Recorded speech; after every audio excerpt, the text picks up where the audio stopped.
नमस्कार, सांकेतिक भाषा के इस विशेष बुलेटिन में आप सभी का स्वागत है। मैं हूं ऋतु वर्मा, मेरे साथ ही शरद मुदगल। खबरों की शुरुआत करने से पहले नजर डालेंगे हेडलाइंस पर। धरती पर सुरक्षित लौटे अंतरिक्ष यात्री सुनीता विलियम्स और बुच विल्मोर। राष्ट्रपति और प्रधानमंत्री ने जताई खुशी। पीएम ने कहा, आपका अटूट दृढ़ संकल्प हमेशा लाखों लोगों को करेगा प्रेरित।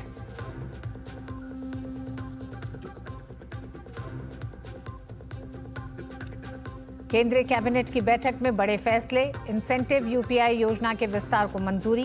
केंद्रीय मंत्री अश्विनी वैष्णव ने दी जानकारी।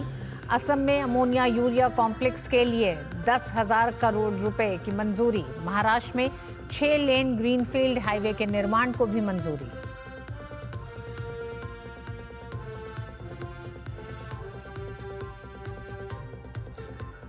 संसद को फ्रीबीज पर विचार करने की आवश्यकता। राज्यसभा सभापति जगदीप धनखड़ ने की महत्वपूर्ण टिप्पणी। कहा, चुनावी प्रलोभन बन गए हैं फ्रीबीज।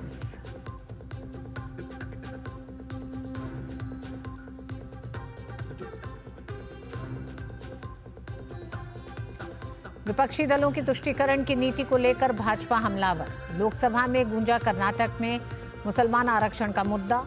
तो प्रेस कॉन्फ्रेंस कर भाजपा ने झारखंड के सीएम से पूछा, क्या मुंडा की भूमि को औरंगजेब की धरती बनाना चाहते हैं हेमंत सोरेन।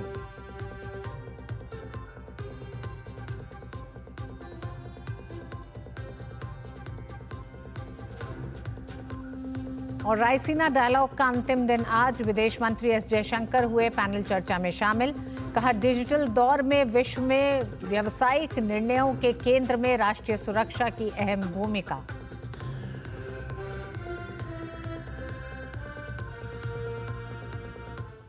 भारतीय मूल की नासा की अंतरिक्ष यात्री सुनीता विलियम्स और बुच विल्मोर की आज सुबह 3:27 पर धरती पर सुरक्षित वापसी हो गई।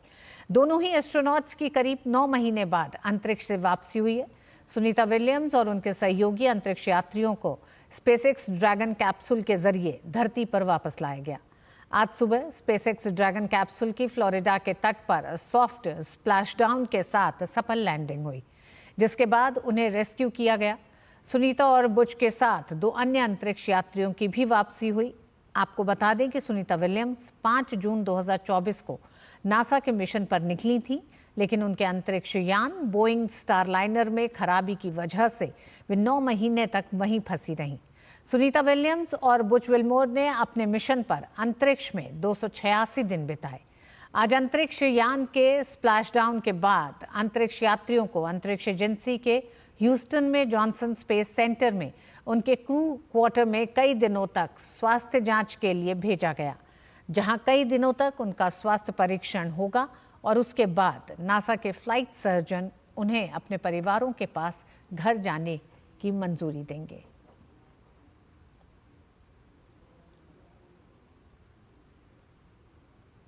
राष्ट्रपति द्रौपदी मुर्मू ने नासा के क्रू 9 मिशन की धरती पर सुरक्षित वापसी के लिए पूरी टीम को बधाई दी। राष्ट्रपति द्रौपदी मुर्मू ने एक्स पर लिखा, नासा के क्रू 9 मिशन की धरती पर सुरक्षित वापसी के लिए पूरी टीम को बधाई। भारत की बेटी सुनीता विलियम्स और उनके साथी अंतरिक्ष यात्रियों ने अपनी दृढ़ता, समर्पण और कभी हार न मानने की भावना से सभी को प्रेरित किया है। उनकी ऐतिहासिक यात्रा दृढ़ संकल्प, टीम वर्क और असाधारण साहस की कहानी है।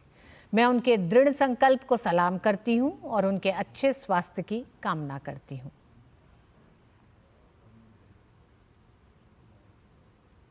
भारतीय मूल की नासा अंतरिक्ष यात्री सुनीता विलियम्स और बुच विल्मोर धरती पर वापस आए। पीएम मोदी ने खुशी जताते हुए सोशल मीडिया प्लेटफॉर्म एक्स पर सुनीता विलियम्स के साथ की एक तस्वीर साझा कर लिखा कि आपका स्वागत है क्रू 9। धरती ने आपको मिस किया।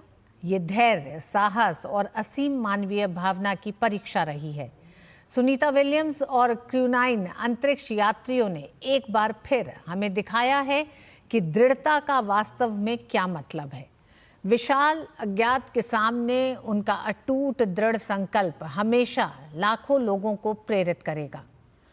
अंतरिक्ष अन्वेषण का मतलब है मानवीय क्षमता की सीमाओं को आगे बढ़ाना, सपने देखने का साहस करना और उन सपनों को हकीकत में बदलने का साहस रखना।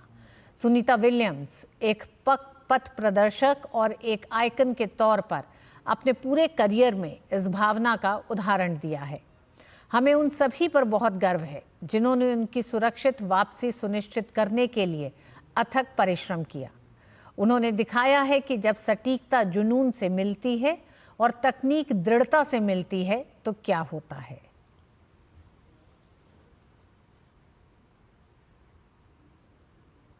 केंद्रीय मंत्रिमंडल ने छोटे लेन देन के लिए यूपीआई को बढ़ावा देने के लिए 1500 करोड़ रुपए के इंसेंटिव को मंजूरी दी है।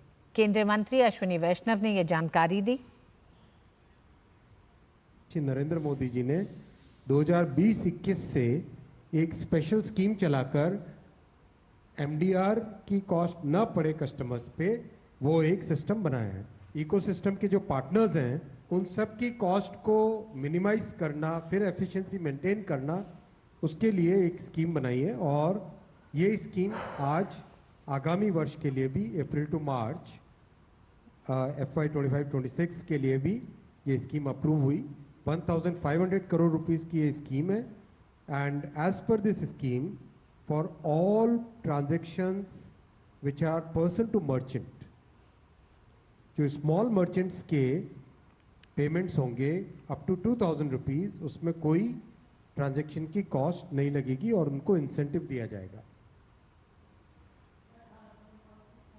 केंद्रीय मंत्रिमंडल ने असम में 10,601 करोड़ रुपए के निवेश से अमोनिया यूरिया परिसर के विकास को मंजूरी दी है। नॉर्थ ईस्ट में नामरूप में brownfield ammonia urea complex 10,601 crore rupees के इन्वेस्टमेंट से। नामरूप में Brahmaputra Valley Fertilizer Corporation Limited की एक प्लांट है, उसकी प्रीमाइसेस के अंदर ammonia urea complex Namrup 4 fertilizer plant के नाम से ये नया प्रोजेक्ट है। और इस प्रोजेक्ट में एक जॉइंट वेंचर बनेगा जो कि government of Assam, BVFCL, HURL और NFL और ऑयल इंडिया लिमिटेड, इन सब का एक जॉइंट वेंचर बनके 10,600 करोड़ रुपीस के टोटल इन्वेस्टमेंट से इस प्रोजेक्ट में यूरिया की मैन्युफैक्चरिंग होगी।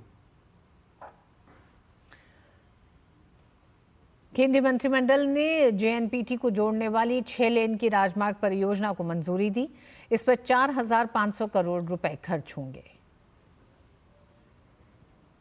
JNPT जो कि हमारा देश का सबसे बड़ा कार्गो कंटेनर पोर्ट है, उसके कनेक्टिविटी के लिए 4,500 करोड़ 4,500 करोड़ रुपीस का एक नया 6 लेन हाईवे बनाने का आज फैसला किया गया है। ये एक नया हाईवे प्लान किया गया है जो कि 6 लेन का हाईवे होगा।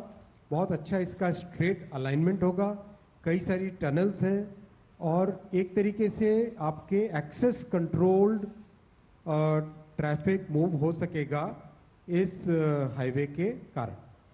और JNPT जो कि इतना बड़ा कंटेनर पोर्ट है, उस कंटेनर पोर्ट के लिए कंप्लीट जो हिंटरलैंड है हमारी, उस हिंटरलैंड से कार्गो को लाना और हिंटरलैंड में वापस कार्गो को पहुंचाना, ये बहुत आसान हो जाएगा। और इस बुलेटिन में वक्त एक छोटे से ब्रेक का।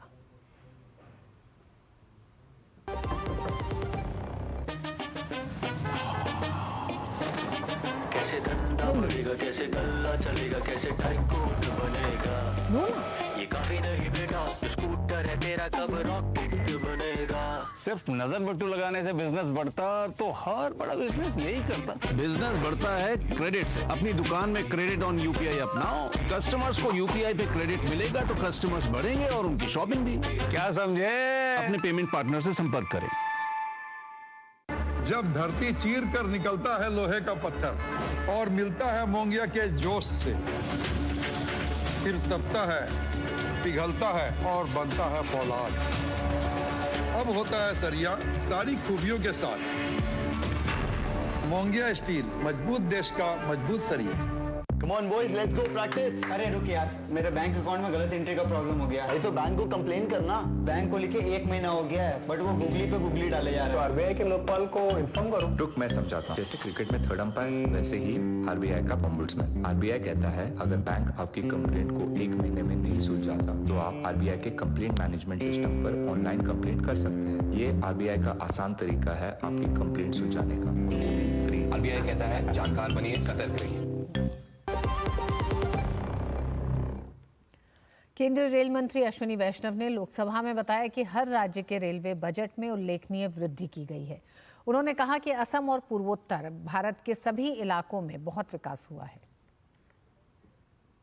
एक स्टेट में बजट रिकॉर्ड एलोकेशन दिया गया है। आंध्र प्रदेश में जहां 886 करोड़ का बजट होता था, अब 9400 करोड़ का बजट है। जहां आसाम और नॉर्थ ईस्ट में मात्र 2000 करोड़ का बजट होता था, अब 10,400 करोड़ का बजट है। बिहार में जहां मात्र 1000 करोड़ का बजट होता था, आज 10,000 करोड़ का बजट है। नॉर्थ ईस्ट के बारे में एक प्रोजेक्ट में इतनी अच्छी प्रोग्रेस हुई है। सिक्किम में प्रोजेक्ट सिवोक से रैंको तक पहुंच रहा है। आसाम में नए नए काम लिए जा रहे हैं। अरुणाचल प्रदेश में ईटानगर से पहले नाहरलगुन तक बन गया प्रोजेक्ट। नागालैंड में प्रोजेक्ट बहुत 31 किलोमीटर कंप्लीट हो गया है। मणिपुर में जिरीबाम से इम्फाल खोंगसांग तक पहुंच गया है। मिजोरम में ऑलरेडी 17 किलोमीटर्स होर्टोकी तक कंप्लीट हो गया है। त्रिपुरा में आज़ादी के बाद में पहली बार ब्रॉड गेज लाइन आई, वो भी मोदी जी के इन सब प्रयासों के कारण बनी। केंद्रीय सड़क परिवहन एवं राजमार्ग मंत्री नितिन गडकरी आज हाइड्रोजन आधारित फ्यूल सेल इलेक्ट्रिक वाहन से संसद भवन पहुंचे। ग्रीन हाइड्रोजन से चलने वाली कार का प्रदर्शन करते हुए नितिन गडकरी ने भारत के लिए हाइड्रोजन आधारित समाज का समर्थन करने के लिए हाइड्रोजन